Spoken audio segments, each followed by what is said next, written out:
What's going on, guys? I've got here a 2000 Toyota Corolla, and I'm using this car to point out to you where you can find the fuel pump relay.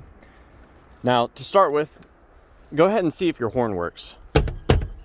If your horn does work, then you know that your horn relay works, which is important to know because you can use the horn relay to swap in with these other relays as a troubleshooting step.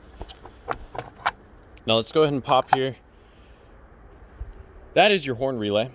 So we can go ahead and remove it, use it for troubleshooting.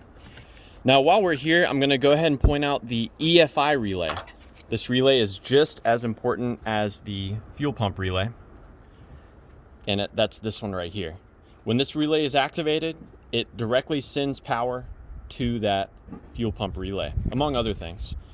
Now the power that goes to the fuel pump comes from this EFI fuse, which is this 15 amp fuse located right here. So while we're here, we can go ahead and swap the EFI relay with the fuel pump relay, just as a troubleshooting step. If after you swap relays, the horn stops working, but your car starts running, then you know that your original relay is probably no good. Now moving on to the fuel pump relay. That's going to be located inside the car. Toyota is not very forthcoming with documentation about where you can find this relay.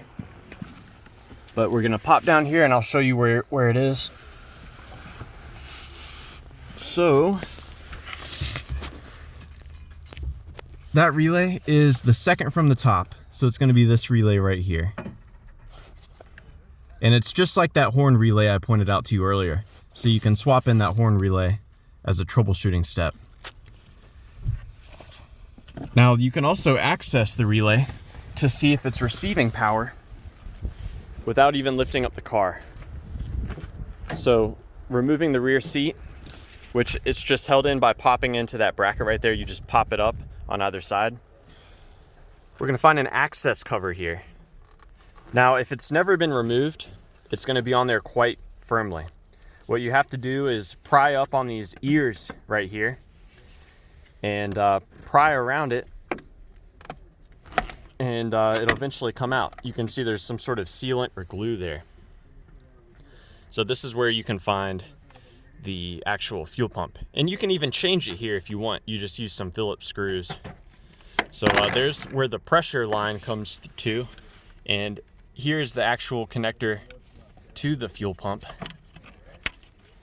Might be hard for me to disconnect with one hand, but you get the idea. I would recommend when you're reinstalling this to maybe apply some RTV silicone or something, just to make sure it seals up good, because you don't want any fuel vapors making it back inside the car. So yeah, I hope this information was helpful for you. Please do let me know if you have any questions. And I will also mention, if you're troubleshooting the wiring to the fuel pump, the power to the fuel pump comes through on a blue-black wire, and the ground comes through on a white-black wire. So yeah, thanks for watching.